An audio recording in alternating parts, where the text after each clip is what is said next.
Assalamualaikum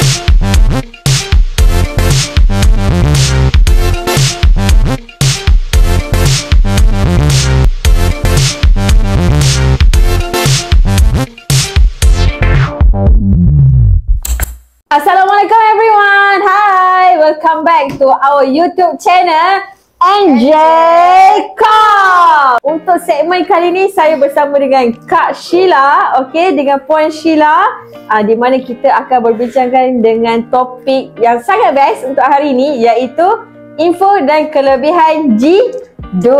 Okay, so sebelum kita mulakan kita punya segmen untuk hari ni, jangan lupa untuk tekan subscribe button dan juga turn on notification bell. Dan jangan lupa juga hadir di ruangan komen. Yeah, komen-komen lah di bawah. Okay, janganlah senyap je tengok kita orang.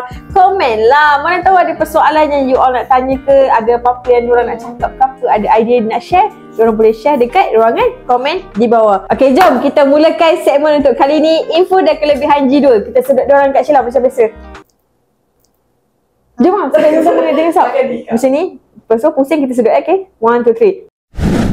Video sebelum ni kita berbincang tentang info dan kelebihan G1, di mana kita tahu G1 ni dia ada beberapa kriteria dan juga syarat-syarat kelayakan lah, dan dia berbeza untuk G2 yang kita akan bincangkan untuk hari ni, di mana grade CIDB G2 ni pun merupakan salah satu grade yang diminati oleh ramai kontraktor yang baru nak mula. Betul tak, Puan Sheila? Kepada kontraktor yang bukan non-bumi, boleh daftar G2 ni. Okey. Kebanyakan kontraktor yang kat luar sana tak ada CG Technical, betul? So diorang boleh didaftar terus kepada G2 ni. Cik Humaira dia cakap dalam konten yang sebelum ni, dalam segmen kita sebelum ni, non-bumi putra tak boleh apply G1 complete. Hanya boleh apply PPK sahaja. Jadi untuk G2, non-bumi putra ada peluang lah untuk apply complete sampai STB. Yes, betul. Jadi saya nak tanya soalan pertama kepada Puan Sheila, iaitu apakah kriteria untuk CIDB G2? Boleh tak Puan Sheila share? Ciri-ciri untuk daftar G2 ni, okey, perlukan modal sebanyak 25,000 saja. Oh, okey. Okey. Kalau macam dari segi had nilai projek, berapa yang G2 boleh join? Okey, untuk had nilai projek boleh join sebanyak RM500,000 ke bawah. Okey lah tu, kalau macam ada yang nak buat macam projek-projek rumah, boleh je join G2 ni sebab dia RM500,000 ke bawah kan.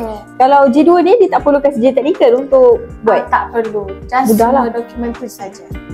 Mudah lah, dia just perlukan modal kewangan 500, modal kewangan sebanyak RM25,000 dan tender tidak melebihi sebanyak RM500,000. Macam mana pula kalau macam daripada segi kawasan yang G2 boleh main? Kalau macam G1 kat daerah je kan? G2 boleh keluar daerah dah? Untuk G2 dalam negeri. Oh, dia dah boleh main negeri. Betul. Maksudnya dia dah boleh banyak daerah lah. Okey. So maksudnya yang kawasan yang dia boleh main tu sama jugalah berdasarkan alamat yang dia daftar dalam SSM juga. Betul, berdasarkan dengan SSM. Okey, soalan yang kedua untuk Puan Sheila, boleh tak Puan Sheila share dekat tuan-tuan kontraktor di luar sana yang tengah tengok video kita ni kan, siapakah yang layak untuk apply G2? Siapa yang layak? Kepada semua kontraktor, tak kisah bumi putra ataupun non-bumi putra. Yang penting ada dokumen yang lengkap. Dan cukuplah dengan kriteria, dengan ciri-ciri yang Puan Sheila sharekan tadi tu. Ada kewangan cukup, lepas tu apa lagi cukup, dan dia tak perlukan CJ Technical pun untuk daftar. Jadinya G2 ni dia friendly lah untuk semua kontraktor. Dia open untuk semua. Non-bumi boleh apply complete sampai STB, yang bumi putra pun boleh apply complete sampai STB. Mudahnya G2 ni sebab kita tak perlu nak sembang panjang-panjang kan, sebab dia open untuk semua kan. Jadi soalan yang ketiga untuk Puan Sheila, apakah syarat kelayakan untuk tuan-tuan kontraktor di luar sana untuk apply G2? Apa yang mereka perlu sediakan sebenarnya? Syarat-syarat untuk daftar G2 ni, kena ada IC, salinan IC depan belakang, dan salinan SSM bahagian e-info, dan bank statement untuk enterprise. Bank statement tu kena ada berapa nilai dekat dalam tu? Kena ada 25,000 saja. 25,000. Kalau tak cukup tak boleh apply. Just boleh lepas apply untuk G1. Betul. Okey, kita pergi kepada soalan yang keempat. Kenapa perlu pilih untuk daftar G2? Disebabkan apa kena daftar G2 ni? Okey, macam G1 ni syarat dia agak rumit sedikit sebab kan kena ada CG Technical. Betul. Tapi G2 ni mudah sangat. Tak perlu CG Technical, anda dah boleh daftar G2. Itulah kelebihan G2 sebenarnya. Kalau in case kalau tuan-tuan dekat luar sana nak apply G1 tapi major problem kontraktor dia tak ada sijil teknikal. Kadang-kadang kalau macam nak pinjam sijil orang pun memang dia macam ambil masa, nak pergi kursus lagi ambil masa kan, disebabkan nak kerja projek yang urgent. Betul. So G2 ni adalah salah satu jalan yang paling selamat lah untuk tuan-tuan apply. Dan setengah kontraktor tak tahu yang diorang boleh terus daftar G2. Diorang ingatkan kena daftar G1 dahulu baru daftar G2 lah. So betul. Boleh je kontraktor dekat luar sana nak daftar G2 terus. Saya pernah dapat kes macam tu kan. Saya kena daftar G1 dulu ke, lepas tu baru saya boleh daftar untuk G2. Tak perlu pun. Kalau in case lah tuan-tuan ada modal kewangan yang cukup untuk setiap grade yang tuan-tuan nak apply tu kan, berdasarkan grade yang tuan-tuan nak apply, boleh je apply mana-mana yang tuan nak. Kalau ada RM10,000 boleh apply G1, ada RM25,000 boleh apply G2. Kalau yang ke atas boleh lah apply G3, G4. Macam tu. Dia tak perlu pun ikut macam nak naik tangga satu-satu kan. Boleh terus lompat. Betul. Dia ikut modal keuangan cukup, boleh ikut pada grade yang tersebut lah. Ya, betul. So kita boleh pergi kepada soalan yang terakhir. Okay, apa pendapat Puan Sheila, G2 ni kita boleh suggestkan untuk siapa? Untuk yang nak daftar tu lah. Menggalakkan untuk siapa?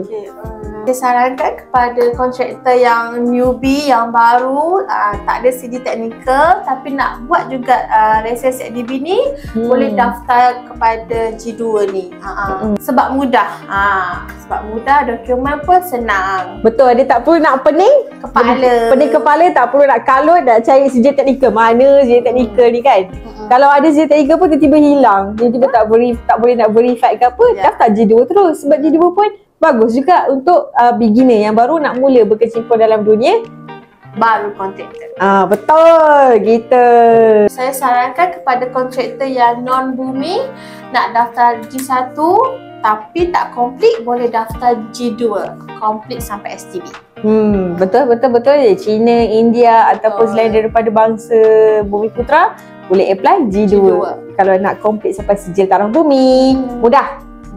Sekarang kita dah sampai ke penghujung segmen. Kita dah tahu dah beberapa info dan juga kelebihan untuk G2. Rupanya ada juga kelebihan G2 ni sebenarnya. Betul. Dan kita nampak rupanya setiap grade ni ada keistimewaan dia yang tersendiri berdasarkan kehendak ataupun keperluan kontraktor tersebut. Macam yang kita nampak, G2 ni dia open untuk semua. Open untuk Bumi Putra, dia open untuk non-bumi. Lebih-lebih lagi dia adalah salah satu peluang yang besar lah untuk kontraktor yang bukan Bumi Putra, di mana diorang berpeluang untuk apply sampai sijil tarikh bumi. Betul. Kalau macam nak apply J1, non-bumi tak boleh nak apply, just boleh apply PPK sahaja dan boleh join projek swasta sahaja.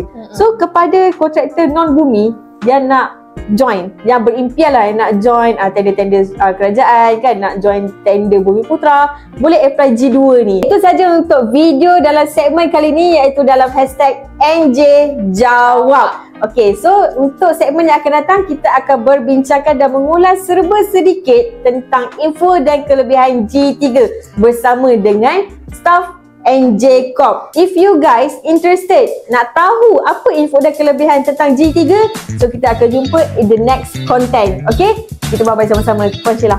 Bye-bye. Okay, jom kita mulakan segmen untuk kali ni, info dan kelebihan G2. Kita sedut diorang kat Sheila macam biasa. Jom lah, kita tanya sama dengan jenis macam ni. Lepas tu pusing kita sedut. Okay, 1, 2, 3. Gitu.